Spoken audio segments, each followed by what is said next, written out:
The old cabin, nestled at the very fringe of the sprawling Blackwood forest, usually hummed with a quiet, predictable rhythm. For Elias Thorne, a man whose past was as vast and untamed as the wilderness that bordered his home, this normalcy was a meticulously crafted shield. Each morning began with the soft, persistent chirping of sparrows, a sound that slowly coaxed him from a sleep that was never quite deep enough. He'd rise before the sun, his movements economical and silent, the well-worn floorboards barely creaking beneath his bare feet. The aroma of brewing coffee, strong and black, would soon mingle with the scent of pine needles and damp earth that clung perpetually to the cabin's rough-hewn walls. His first task always was to check on Lily. She was 7, all tangled brown hair and endless curiosity, and her presence was the anchor that kept Elias tethered to this quiet existence. He'd stand for a moment outside her door, listening to the soft, even cadence of her breath, a small smile touching his lips. Then into the kitchen he went to prepare the breakfast that fueled their simple days. Today it was oatmeal thick and creamy with a dollop of wild berry jam he'd painstakingly made himself. He didn't just pour it into bowls. He arranged it, sprinkling a few fresh berries on top, making sure Lily's portion had a smiley face drawn in honey. It was a small act, but one that spoke volumes of his devotion. Lily would eventually tumble out of bed, a whirlwind of energy that brought a much-needed vibrancy to the cabin. Her laughter was like sunlight chasing away the shadows that sometimes lingered in Elias's eyes.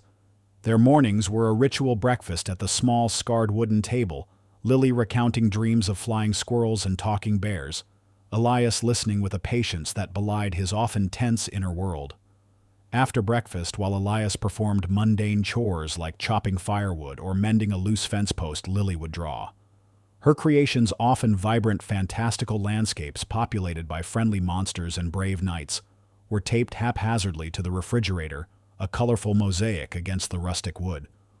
Elias would often pause ostensibly for a drink of water, but in truth to simply gaze at her art, each drawing a vibrant testament to the innocent joy he fought so hard to protect. The afternoons often found them outdoors, exploring the less dense parts of the forest or tending to their small vegetable patch. Elias moved with a practiced ease, his body lean and strong muscles rippling beneath his worn flannel shirts. He taught Lily the names of trees, the calls of birds, the difference between edible berries and poisonous ones.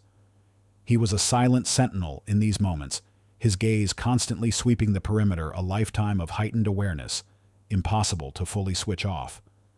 He'd tell her stories of the woods, not of danger, but of its magic, of ancient trees and hidden waterfalls, weaving tales that painted the forest as a benevolent, wondrous place, despite the primal instincts that whispered otherwise within him. Evenings were the quietest, the time when the shield around Elias felt thinnest. After Lily was tucked into bed, dreaming of her latest adventure, the cabin would fall into a profound silence, broken only by the crackle and hiss of the fire in the stone hearth. Elias would eat his own dinner, often a simple meal of stew or roasted game he'd hunted alone at the table. The silence wasn't empty but full of ghosts, memories he refused to dwell on, emotions he meticulously compartmentalized. He wouldn't pick up a book or watch television. Instead, he'd sit by the fire sometimes, cleaning his hunting rifle with methodical precision, his eyes distant, unfocused. One particular evening, after Lily had been asleep for hours, a profound stillness settled over the cabin. Elias finished his late dinner, setting the bowl aside. He didn't light a lamp, preferring the flickering light of the dying embers. He walked to his small Spartan bedroom, the only personal touch a small faded photograph on his bedside table. It was of a woman, her smile warm and genuine, her eyes full of a kindness that mirrored Lily's. He picked it up, his thumb tracing the outline of her face. The edges were softened from years of handling, a testament to a love that had once been the center of his world, now just a painful, cherished memory. He set it back down, the silent ache in his chest, a familiar companion. He was good at this, he thought. Good at being alone. Good at being forgotten. Good at keeping Lily safe from the world he'd once inhabited. The next morning the air was crisp, hinting at the approaching autumn. Elias had promised Lily they would go foraging for more berries deeper into the familiar trails. Lily, armed with a small basket and boundless enthusiasm, skipped ahead, her bright red jacket a vibrant beacon against the muted greens and browns of the forest. Elias followed, his senses alert not to danger but to the subtle nuances of the woods, the rustle of a squirrel, the distant caw of a crow. He noticed a patch of particularly plump blueberries just off the main path, and Lily squealed with delight, rushing towards them. As she knelt, her small fingers plucking berries with joyful abandon, Elias's gaze drifted. He saw a flash of movement in the undergrowth, not a squirrel or a rabbit, but something unnatural, a faint glint of synthetic material. He moved closer, his hand instinctively going to the small hunting knife at his belt. There, caught in a tangle of discarded fishing line, was a young robin, its wing pinned at an awkward, painful angle. It struggled weakly, its tiny heart fluttering fear in its bright, panicked eyes. "Papa, look!" Lily exclaimed, pointing to a particularly large berry cluster. Elias ignored the berries. He knelt slowly, his voice a low, soothing murmur. "Hold on, little one." He assessed the situation with practiced calm, noting the tightness of the line, the way it had begun to cut into the bird's delicate flesh. He pulled out his knife, its blade glinting. Lily, seeing the bird, gasped, her earlier excitement replaced by concern. With a tenderness that seemed at odds with his rugged appearance, Elias began to carefully snip away the monofilament line section by agonizing section. The bird squawked, trying to escape, but Elias's grip was firm, yet gentle, reassuring. He worked with a surgeon's precision, avoiding further injury. Finally, with a last snip, the bird was free. He held it cupped in his large hands for a moment, stroking its soft feathers with his thumb. Its panicked heartbeat slowly calmed, and it chirped faintly. Then, with a gentle upward motion, he released it. The robin fluttered uncertainly for a moment, then, with a triumphant beat of its tiny wings, soared away into the canopy. Lily clapped her hands, her face beaming. "You saved him, Papa!" Elias merely nodded, a faint, almost imperceptible smile gracing his lips. "Always tried a munchkin." It was a small, quiet moment, but it solidified a truth despite his chosen isolation. Despite the shadows he carried, Elias Thorne was at his core a protector. As they walked back towards the cabin, baskets partially filled, Elias's senses remained unusually keen. He heard a faint snap of a twig, distinct from the natural sounds of the forest, too deliberate.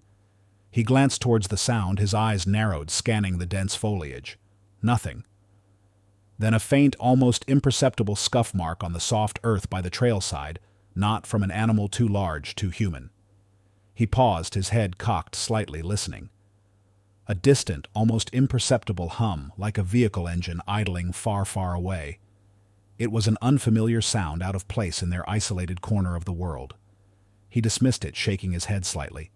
"Just old habits," he muttered to himself, a dry, self-deprecating humor in his tone. "Always looking for trouble where there is none." But as he said it, a fleeting, almost imperceptible image flickered through his mind. Fragmented, chaotic, a scene of blinding lights and shouting, of the acrid smell of burning rubber and the cold, hard glint of steel. He pushed it down deep into the recesses of his memory, as he always did. The forest, for all its wildness, was his sanctuary. He intended to keep it that way. He just didn't know how fragile that sanctuary was about to become. The tranquility of Elias Thorne's cabin was not destined to last. Days after the robin incident, a storm began to gather, not just in the bruised purple clouds that massed over the Blackwood forest, but in the subtle shift of the air itself, heavy and pregnant with unseen forces. Elias, with his innate sensitivity to shifts in atmosphere, felt it in his bones, a primal hum beneath the ordinary hum of cicadas and rustling leaves. That evening the storm broke with a vengeance. Rain lashed against the cabin's windows, blurring the world outside into an impressionistic smear of dark green and gray. Wind howled through the ancient trees, sounding like a desperate lament, rattling the very foundations of their secluded haven. Inside, the fire crackled cheerfully, and Elias had built a fort of blankets and pillows in the living room for Lily, hoping to distract her from the tempest raging outside. She was nestled deep within it, engrossed in a picture book, a tiny beacon of calm amidst the chaos. Suddenly, a particularly violent gust of wind tore through the valley, making the old cabin groan and shudder. A branch thick as a man's thigh snapped with a thunderous crack, echoing terrifyingly close. Lily, startled by the sheer ferocity of the sound, let out a small, frightened whimper. "It's okay, Munchkin," Elias murmured, moving swiftly to her side. He gathered her into his arms, wrapping his large, comforting hands around her small frame. "Just the wind talking. Nothing to worry about." He held her close, stroking her hair. his own body a shield against the unsettling sounds. Just as her breathing began to even out, a new sound cut through the roar of the wind and rain. Faint at first, barely discernible but distinct. A cry. A human cry. Elias froze, his head cocked to one side. He tried to rationalize it away. The wind, an animal, his imagination playing tricks on him. He tightened his grip on Lily, his primary instinct screaming at him to stay put, to secure his daughter in this haven. "Did you hear that, Papa?" Lily whispered, her small voice trembling. The cry came again, this time, clearer, more desperate, cutting through the din, with an urgency that pierced the protective shell Elias had painstakingly built around himself. It was undeniably a plea for help carried on the cruel, tumultuous wind. A shiver not of cold, but of a forgotten awareness ran down Elias's spine. The primal instinct, dormant for years beneath layers of civilian routine, stirred within him, a deep-seated code of honor and duty that had once defined his very existence. He held Lily tighter, the conflict raging within him. Every fiber of his being screamed to stay, to protect his daughter from the world's harshness, to remain hidden. He had vowed to leave that life behind, to never again walk into the kind of danger that could shatter Lily's innocent world. He pictured the chaos, the brutality, the moral ambiguities of his past, and a cold dread settled in his stomach. Going out there into that storm for an unknown person felt like opening a door he had long ago bricked shut.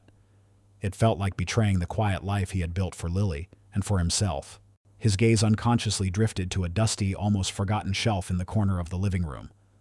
Tucked behind some old books was a framed military commendation, its brass glinting faintly in the firelight.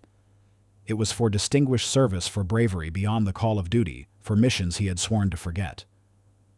He had earned it with blood and sacrifice, with a part of his soul he thought he had buried deep. Now that buried part was clawing its way back to the surface. The cry repeated, sharper, a gasp, a choked sob full of terror. It was no longer a question of inconvenience or even personal danger. It was a person in dire need, a life hanging precariously in the unforgiving embrace of the storm. Elias knew with a certainty that resonated deep in his very being that he could not ignore it. He couldn't. It went against everything he fundamentally was, everything that metal represented. "Stay here, Lily." Elias said, his voice low and firm, his resolve hardening. He gently set her down, making sure she was still enveloped by the comforting softness of her blanket fort. "Don't come out no matter what, okay? Papa will be right back." He locked the front door, double-checking the heavy deadbolt. He moved with a speed and efficiency that was a stark contrast to his usual measured pace. He grabbed his sturdy, well-honed hunting axe from its hook near the door, its weight familiar and comforting in his hand. He snatched a powerful flashlight, checking its beam. He paused for a fraction of a second, his hand hovering over an old locked footlocker in the corner of the room, filled with relics of a past life. No, not yet. The axe and flashlight would have to suffice. Stepping out into the tempest was like entering a different dimension. The wind immediately tore at his clothes, trying to push him back to keep him safe within the cabin's warmth. The rain was a cold, blinding sheet, turning the familiar path into a treacherous, muddy sluice. He fought his way forward, calling out, "Hello, is anyone there?" His voice was swallowed by the storm, but he kept moving, following the fading echo of that desperate sound. He stumbled through the chaotic undergrowth branches, whipping at his face, the flashlight beam struggling against the impenetrable darkness and driving rain. The forest, usually a place of quiet solace, now felt alive and hostile, mirroring the turmoil in his own mind. He pushed deeper, his former training kicking in, navigating by instinct, listening for any break in the storm's roar. Then he saw her. She was crumpled near the edge of his property line, half hidden beneath the meager shelter of an overhanging rock barely discernible in the flickering beam of his flashlight. A woman, her clothes torn and mud-splattered, her hair plastered to her face. She was barely conscious, a shallow, ragged breath escaping her lips. A fresh wound, dark and angry, bled sluggishly from her upper arm, soaking the fabric of her sleeve. Her eyes fluttered open as his light found her wide with fear and exhaustion. Before Elias could speak, before he could even register the full extent of her injuries, she managed to lift one trembling hand. Clutched tightly to her chest, almost protectively, was a small, intricately carved wooden box, its surface worn smooth with age. Her lips moved, her voice a barely audible whisper swallowed by the storm, yet clear enough to pierce the howling wind and lodge itself deep in Elias's mind. "They're coming!" She rasped, her eyes glazing over before her head lolled to the side, and she succumbed to unconsciousness.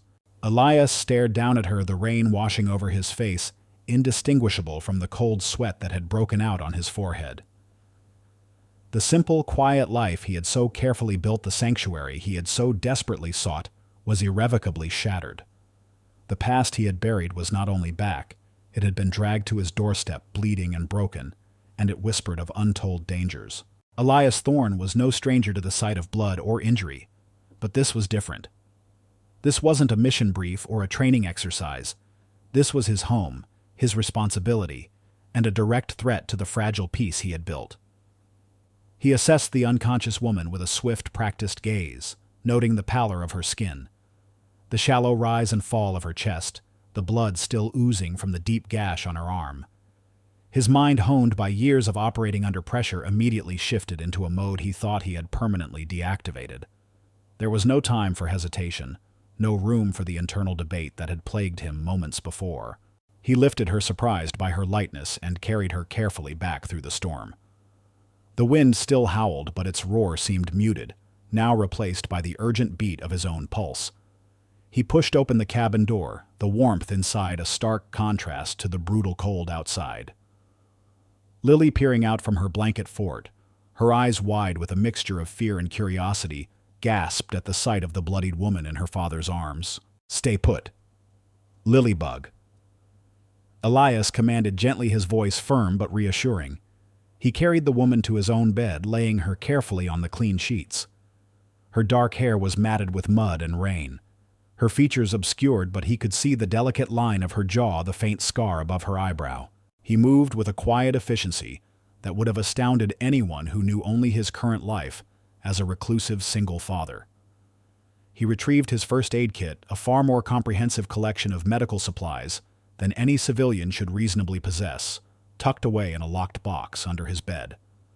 He sterilized his hands with an alcohol rub, then began to methodically clean the wound on her arm. He knew from experience that deep cuts in the wilderness could easily become infected.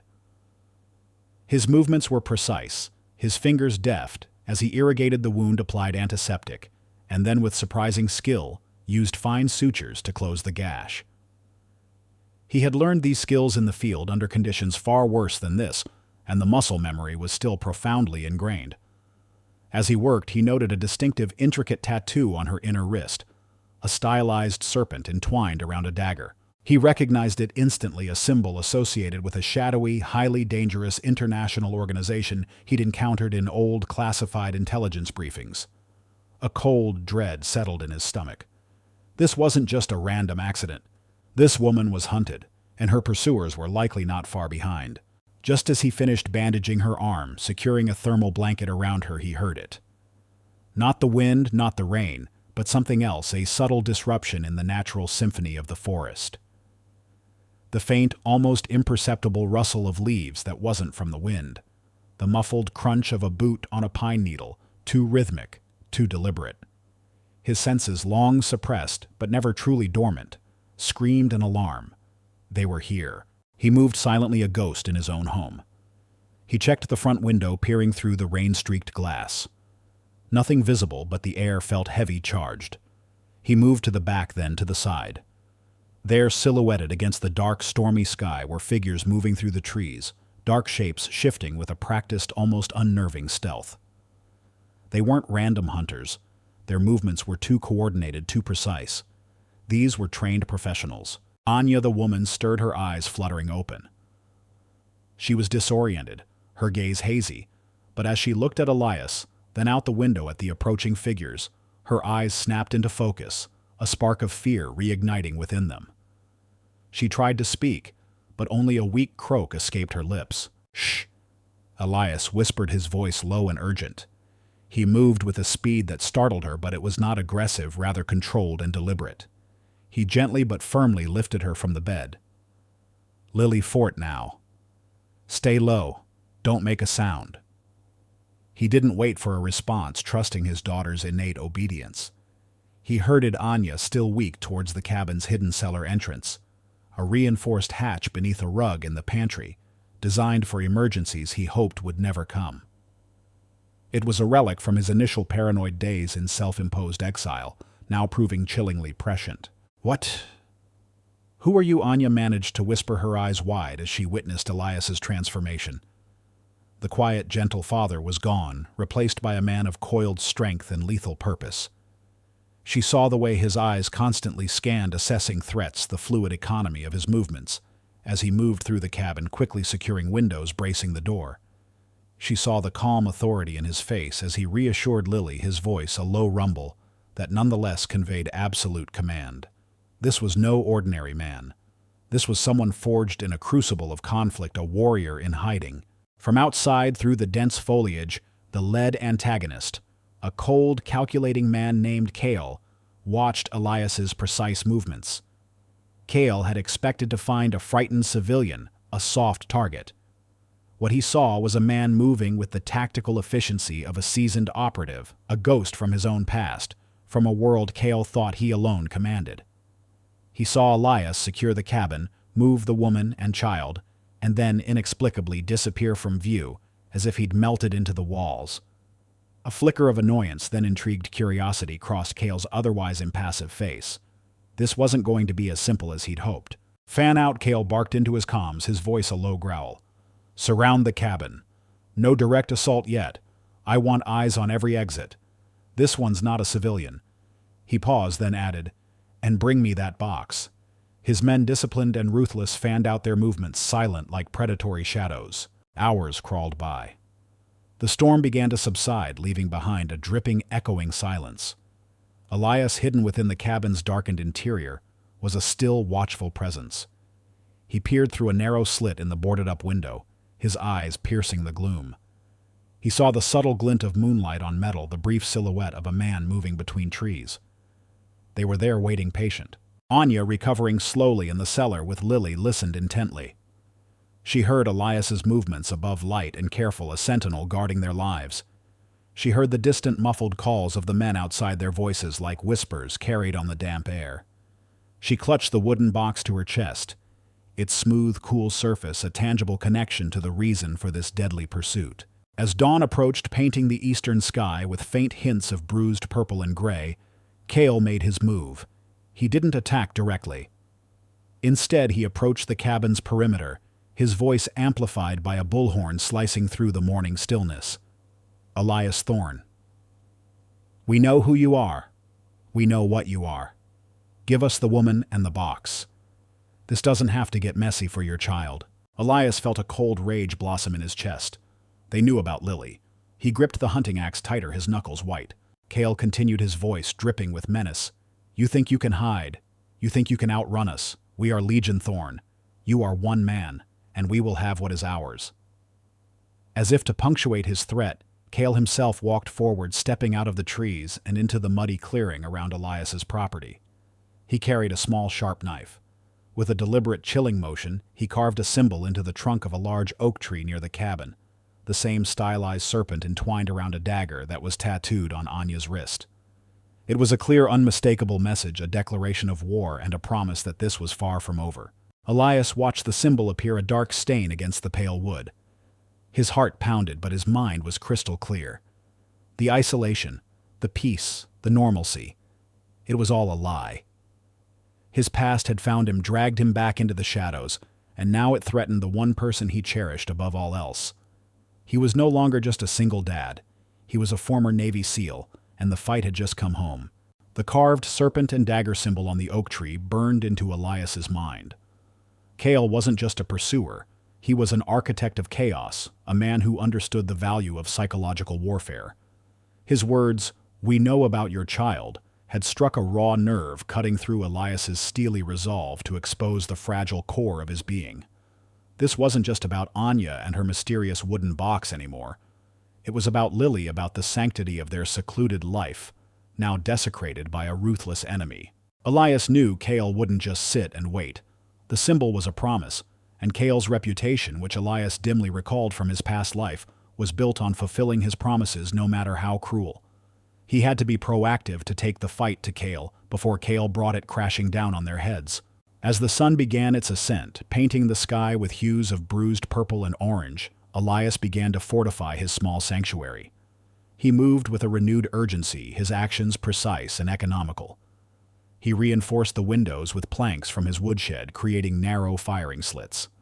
He set up tripwires around the cabin's perimeter, attaching them to empty cans and bells, primitive but effective alarms. He rigged a small improvised surveillance system, using an old pair of binoculars and a makeshift periscope, allowing him to observe the surrounding woods without exposing himself. He was building a fortress, not just of wood and nails, but of strategy and instinct. Inside the cellar, Anya was regaining strength. She listened to Elias's movements above the quiet thud of wood, the metallic click of a tool. She was still weak, but her mind was sharp. Kale. He's relentless. She whispered to Lily, who was huddled beside her, surprisingly calm, drawing pictures in the dust on the concrete floor. He won't stop until he has the box. And me. She glanced at the wooden box clutched in her hand. It contains evidence, proof of his network's atrocities. It implicates people in high places. Elias upstairs overheard her words. The stakes had just multiplied. This wasn't just a personal vendetta. It was something far larger with global implications. He knew what kind of organization would deal in atrocities and have people in high places to protect them. He was once part of a machine designed to dismantle such networks. Now he was a lone operator with a child to protect. Kale, meanwhile, was not idle. From a concealed position deep in the forest, he initiated the next phase of his plan. He had intel on Elias Thorne's past, meticulously gathered from a network that extended far beyond the dense woods. He knew about Elias's former life as a highly decorated Navy SEAL, his specialization in covert operations, his legendary resourcefulness. This wasn't a simple retrieval anymore. It was a chess match, and Kale reveled in the challenge. He also knew Elias's greatest weakness, his daughter. Kale placed an anonymous call to the local sheriff's office, twisting the narrative with malicious cunning. There's a dangerous man, Elias Thorne, at a remote cabin on the edge of Blackwood Forest. He stated, his voice distorted by a voice changer. He's holding a young girl and an injured woman against their will. He's armed and dangerous. Claims he's a former military operative gone rogue. He fed them just enough distorted truth to make the lie believable, painting Elias as a paranoid, unstable recluse who had finally snapped. Sheriff Brody, a pragmatic man who preferred order to drama, received the call with a mix of skepticism and concern. He knew Elias Thorne superficially. The quiet single dad who kept to himself never caused trouble. But the anonymous tip, coupled with the mention of a child and an armed and dangerous individual, couldn't be ignored. Brody, a man of routine, was cautious but firm. "Get a team together," he told his deputies. "We'll approach with caution. No heroics. This is a potential hostage situation." He was antagonist type B, not evil, but misguided by incomplete information and ingrained prejudices against those who lived outside the lines. He saw Elias as an unknown, a potential threat to be neutralized, not a hero. The arena was now Elias's own home, the sanctuary he had built for Lily, the place he had fled to escape his past. It was ironic, almost cruelly, so that this peaceful refuge was now the very battleground where he would be forced to confront the darkest aspects of his former life. Every familiar corner, every hidden path in the surrounding woods transformed into a strategic point in this deadly game. The gnarled oak by the creek, the dense thicket of blackberry bushes, even the small babbling stream, all became tactical advantages or potential traps. Elias was truly isolated. Anya, though a source of vital information about Kale's organization and the box's contents, was still recovering from her injuries, too weak to fight. Lily, innocent and vulnerable, was his most profound strength and his most agonizing weakness. There was no backup, no cavalry, no one to call for reinforcements. He was one man against a ruthless professional organization and inadvertently against the very law enforcement he once swore to uphold. The weight of protecting his daughter and this innocent woman Anya pressed down on him, a crushing burden. He had to outmaneuver Kale's well-trained mercenaries and convince Sheriff Brody of the truth, all while time was running out. He heard the distant, unmistakable wail of sirens. It wasn't Kale's men. It was the local police. Cale's insidious plan was already in motion. "Damn it," Elias muttered under his breath, watching the blinking lights through his improvised scope. Two separate forces converging, one malevolent, the other misguided, both heading for his doorstep. Cale, observing from his hidden vantage point, smirked. He had just activated the second layer of his trap. He knew Elias was resourceful, but even a former SEAL had limits. "Let's see how you handle this, Thorn." He whispered, a cruel satisfaction in his voice. He had given Elias a deadline: surrender Anya and the box by dawn, or Lily's safety would be compromised. The clock was ticking, and Cale's definition of compromised was lethal. And now, as a bonus, Sheriff Brody was unknowingly doing Cale's dirty work, pushing Elias into a corner. Sheriff Brody, receiving increasingly urgent dispatches about the hostage situation, pushed his team to move faster. "Approach with extreme caution," he barked into his radio. He's ex-military, could be armed with anything. The image of a deranged, heavily armed veteran holding his own child hostage solidified in Brody's mind. He was a good man, but his judgment was clouded by the alarming details he'd been fed. He was determined to neutralize the perceived threat at Elias's cabin before sunrise, before any harm could come to the child. The pre-dawn light was eerie, casting long, distorted shadows. Elias, moving between his makeshift defenses, felt the pressure mount. He could hear the faint, crackling static of police radios, the hushed commands, the rustle of bodies moving through the trees. He also sensed Cale's men a different kind of stealth, a more predatory silence. He was trapped between two approaching waves, a veteran caught in a crossfire he desperately wanted to avoid. The air was thick with tension, every breath a conscious effort. He knew that the next few hours would define everything: his life, Lily's future, and the fate of Anya and the secrets she carried. The ultimate test was upon him, and he was completely alone. The pre-dawn gloom was a suffocating blanket heavy with tension and the scent of damp earth. Elias, pressed against the cold wood of his fortified cabin wall, could hear them now.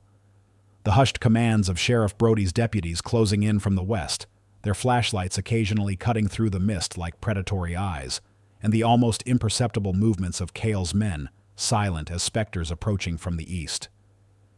He was a lone island caught between two converging tides, and Lily, innocent and vulnerable, was the precious cargo he had to protect. Anya, in the cellar below, had described Cale's modus operandi. He rarely engaged directly unless provoked. He preferred to manipulate, to orchestrate, to let others do his dirty work. The police presence was his latest gambit, designed to corner Elias, to force him into a mistake. Elias's mind raced, analyzing every angle, every potential outcome. He couldn't fight both sides. He had to expose Cale to turn Sheriff Brody into an ally, or at least a neutral party. The first rays of dawn painted the sky with bruised purples and cold grays, illuminating the surreal landscape of his besieged home. Elias saw Sheriff Brody. His face grim emerged from the tree line, followed by a handful of deputies, their rifles held at the ready. Brody raised a bullhorn. "Elias Thorn. This is Sheriff Brody. We know you're in there. Release the woman and the child. Come out with your hands up." Simultaneously, through his improvised scope, Elias saw Cale. He was positioned on a rise to the east, obscured by dense foliage, but clearly visible to Elias's trained eye. Cale was gesturing, giving silent commands to his own snipers. Elias saw one of Cale's men, a shadowy figure atop a tall pine tree, adjusting the scope on his rifle. And then the chilling realization: the sniper wasn't aiming at the cabin's main entrance. He was aiming at Lily's bedroom window, the one Elias had left minimally covered, believing it to be a less obvious target. Lily, curious, despite her fear, had momentarily peered out her small face, a pale oval against the glass. This was the breathless moment. Everything seemed to slow. The world compressed into a tunnel vision, focused entirely on that tiny window, that tiny figure, and the glint of the sniper's scope. Cale wasn't just threatening. He was going to execute Lily, using the police presence as a distraction.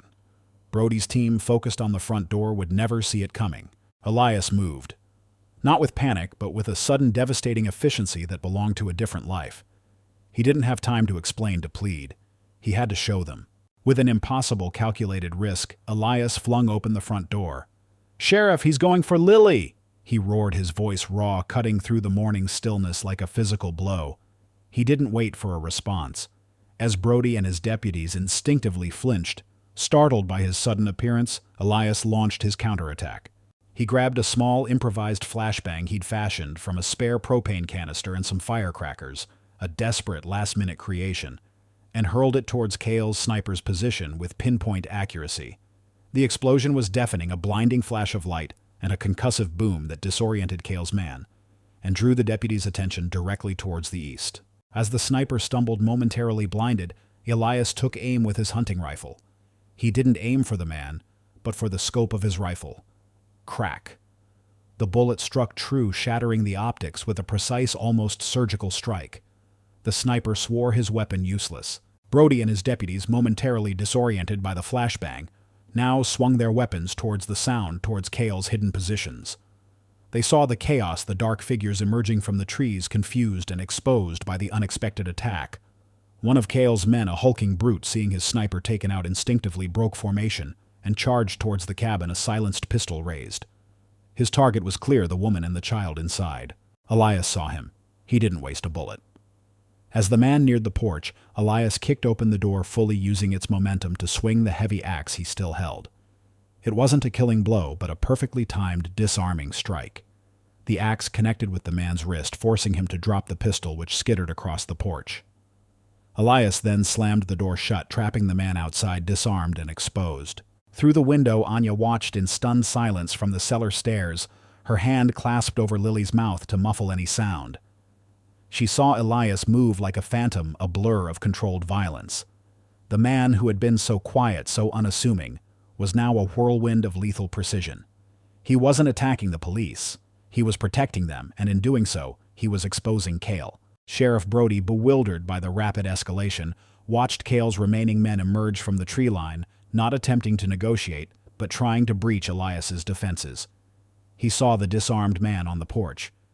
And then he saw Cale himself, his face contorted in a snarl of pure fury, barking orders into a comms device, his men attempting to flank the cabin.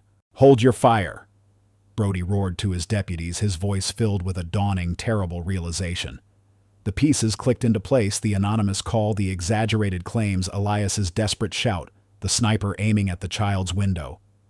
This wasn't a hostage situation. It was a setup. Elias Thorne wasn't the threat. He was a shield. Cale, seeing his plan unravel, seeing Brody's team shift their focus from Elias to his men, let out a guttural roar of frustration. His carefully constructed web of lies was collapsing. "Take them all," he screamed, abandoning all pretense. "Get the woman, kill the child." This last command, raw and unhinged, solidified everything for Sheriff Brody. The man he had been told was a victim was in fact the villain. Brody's face, initially etched with suspicion, morphed into shock, then outrage. Brody to all units. Threat neutralized, but new hostiles confirmed, armed mercenaries. Engage, protect the cabin. The battle became a chaotic symphony of gunfire shouts and the shattering of glass. But it was no longer Elias against the world. It was Elias, a ghost from his past, fully re-emerged, fighting alongside the very law enforcement who had come to arrest him. He moved with a speed and fluidity that stunned the deputies, a lethal ballet of defense and precision. He used his knowledge of the terrain, his mastery of close-quarters combat, disabling Cale's operatives with non-lethal strikes, proving he was not a threat to the authorities, but a protector, saving not only Anya and Lily, but inadvertently some of Brody's deputies from Cale's ruthless attacks. The last of Cale's men fell subdued and disarmed, their faces contorted in pain and surprise. Cale himself, seeing his forces decimated, made a desperate attempt to flee, melting back into the trees. But Sheriff Brody, now fully committed, was a changed man. "Don't let him escape," he bellowed. Two deputies, aided by Elias's shouted directions, gave chase, running Kyle to ground a few hundred yards from the cabin. Silence descended, broken only by the heavy breathing of the deputies, the distant chirping of birds, and the soft, insistent patter of the now fading rain. Sheriff Brody walked towards the cabin, his gaze fixed on Elias. The doubt on Brody's face had transformed into awe, then profound admiration. The stoic, reclusive single dad had just saved them all, had proved himself to be a hero of extraordinary courage. The victory was Elias's, a vindication witnessed and acknowledged by society itself. The immediate aftermath of the skirmish was a whirlwind of controlled chaos. Sheriff Brody's deputies secured Cale's captured men, their faces grim with the realization of the deception they had almost fallen victim to. Medics who had arrived with the larger police contingent tended to Anya's arm, and a few minor scrapes on the deputies. Elias, finally allowing himself to relax, sagged against the doorframe, the adrenaline slowly ebbing from his system, leaving him profoundly weary. Lily, trembling but brave, emerged from the cellar, rushing into his outstretched arms. He held her tight, burying his face in her hair. The scent of her innocent warmth, the only true antidote to the violence of the morning. Sheriff Brody approached Elias, his expression a complex mix of awe, shame, and gratitude. He extended a hand, palm open. Elias hesitated for only a fraction of a second, then shook it. "Mr. Thorne Brody," began, his voice raspy, "I owe you an apology. A profound one. We were fed a load of lies, and we almost made a terrible mistake."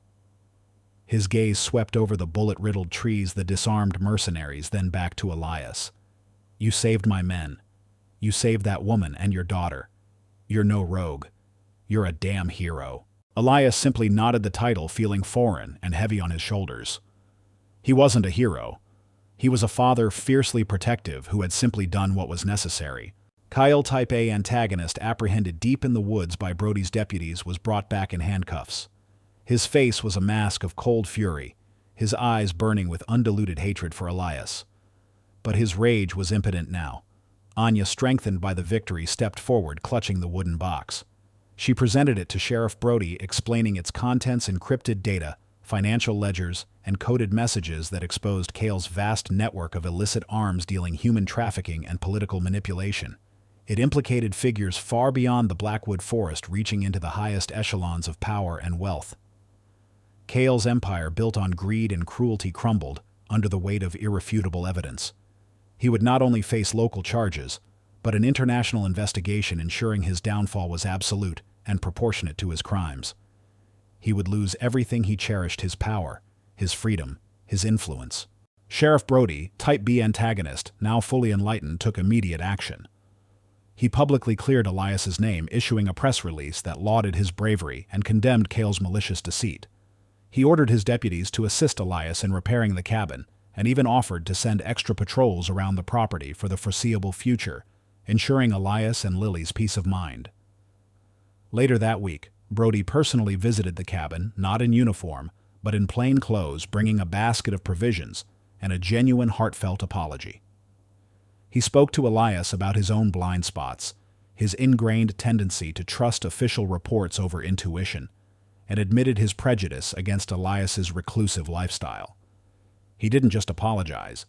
He showed true remorse and a commitment to change, promising to be a better, more discerning leader for his community. Weeks turned into a month. The cabin was fully repaired, stronger than before, its scars a testament to the battle it had endured. The air, once thick with tension, now hummed with a renewed sense of security. Anya, fully recovered, was preparing to leave. She had successfully delivered the evidence, and her mission was complete. She stood on the porch with Elias, the setting sun casting long shadows across the clearing. "I can't thank you enough, Elias," she said, her voice sincere. "You saved my life, and you brought down a monster."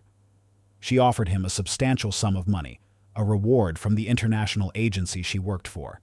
Elias gently pushed her hand away. "Keep it," he said, shaking his head. "I don't want it." Anya smiled, a knowing glint in her eyes. "I figured as much. But there are other ways to express gratitude." She had already used her influence. She had secured a full scholarship for Lily at a prestigious, highly secure private school, far from the reach of Kale's residual shadows, ensuring Lily would have every opportunity for a bright future. Furthermore, she arranged for discreet, enhanced security measures around Elias's property, ensuring that their peace, once shattered, would now be safeguarded by unseen professionals. "And for you," Anya continued, "my agency is always looking for consultants, specialists like you. You wouldn't be in the field, not unless you chose to. It would be remote analytical work, mostly, using your unique insights to help us dismantle networks like Kale's.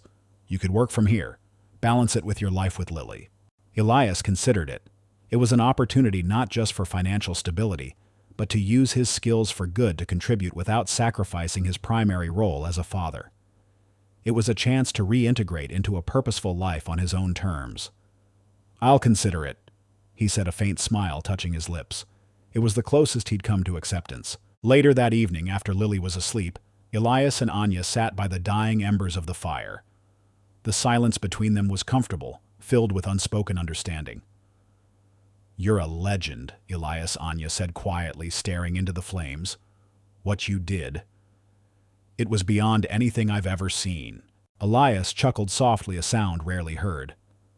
"Legends are just stories, Anya. Sometimes the most profound battles are fought for the simplest, most precious things, for a quiet life, for the laughter of a child." He paused, then looked at her, his eyes reflecting the firelight. "You reminded me that my past, the skills I tried to bury, they're not just a burden. They can be a strength. Thank you, Anya, for everything." The cabin was quiet once more, but it was a different kind of quiet. A calm born of earned peace, not forced isolation. The storm had passed, leaving behind not just destruction, but the fertile ground for new beginnings. 1 year later. The Blackwood Forest still stood sentinel, its ancient trees reaching towards the sky, but the air around Elias Thorne's cabin hummed with a different energy. The quiet isolation that once defined his life had softened, replaced by a vibrant tapestry woven from purpose, community, and the boundless joy of fatherhood. The scars on the cabin's exterior, once fresh reminders of conflict, had weathered into a natural part of its rugged charm, emblems of resilience. Lily, now 8, was thriving. The scholarship Anya had secured for her meant she attended a small, highly regarded private school, just an hour's drive away, a place where she could flourish safe and unburdened by the shadows of her father's past. Her laughter, once confined mostly to the cabin's walls, now echoed through the surrounding woods as she played with newfound friends from the nearby community, a sound Elias cherished above all others. He picked her up from school 3 days a week, their drives filled with stories of her day and the simple, profound magic of childhood. Elias had embraced the new opportunity Anya offered. He worked as a remote consultant for the specialized security firm, his keen analytical skills and unparalleled field experience proving invaluable in dismantling clandestine networks from the quiet solitude of his cabin. The work was demanding but fulfilling, allowing him to use his unique talents to make a tangible difference in the world, all while remaining present for Lily. He no longer felt haunted by his past. Instead, he felt empowered by it, his formidable skills repurposed for a higher, more ethical cause. But Elias's dedication to paying it forward extended beyond his professional life. He understood the silent battles fought by those who had served, the profound challenges of reintegrating into a civilian world that often struggled to comprehend their experiences. Inspired by his own journey, he started a small, informal mentorship program for troubled veterans struggling to find their footing. Twice a month, a small group of veterans would gather at his cabin. They weren't seeking therapy but understanding. Elias offered them no-nonsense advice, practical survival skills, subtly disguised as wilderness excursions, and most importantly, a safe space to talk, to share, to heal. He listened more than he spoke, his quiet presence a powerful reassurance guiding them towards finding purpose and peace in a world that often felt alien. He helped them navigate bureaucracy, secure jobs, and reconnect with families, subtly applying the same tactical precision to their personal struggles as he once had to combat operations. The camaraderie around the fire, the shared stories, the gradual unburdening of heavy hearts. These were his new missions, and they filled a void he hadn't even realized existed. One late afternoon, as the sun dipped below the horizon, painting the sky in fiery hues of orange and gold, Elias and Lily stood by the clear, babbling creek that meandered through their property. The air was cool and crisp, carrying the scent of pine and damp earth. Lily, her eyes bright with concentration, picked up a flat, smooth stone. She had practiced countless times, but her throws were often clumsy, the stone sinking quickly. "Like this munchkin," Elias said softly, demonstrating with his own throw. The stone skipped 4, 5, 6 times across the water's surface, sending ripples fanning out across the glassy surface. Lily nodded, mimicking his stance. She took a deep breath, her small brow furrowed in concentration. She wound her arm back and with a smooth, effortless motion flung the stone. It hit the water with a delicate plink, then skipped. Once, twice, 3 times, then 4. It was her best throw yet. She gasped, her face breaking into a wide, triumphant grin. Elias watched her, a profound sense of peace washing over him. The sunlight filtered through the trees, casting long, peaceful shadows over the creek. Lily's laughter echoed clear and pure, a melody of innocent joy. The ripples on the water spread wider and wider, a quiet testament to the enduring power of a father's love, to the courage that could alter destinies, and to the unwavering truth that light always finds a path, even in the deepest darkness. This was his new horizon, a life vibrant with purpose, anchored by the love of his daughter, and quietly, powerfully paying it forward. If this story stirred your heart, if it reminds you that courage can alter destinies, and that light always finds a path even in the deepest darkness, please leave a comment. Share this story with those who need inspiration. Like, subscribe, and hit the bell to never miss our upcoming narratives that delve into the profound human spirit and the power of unseen heroes. Thank you for joining our journey.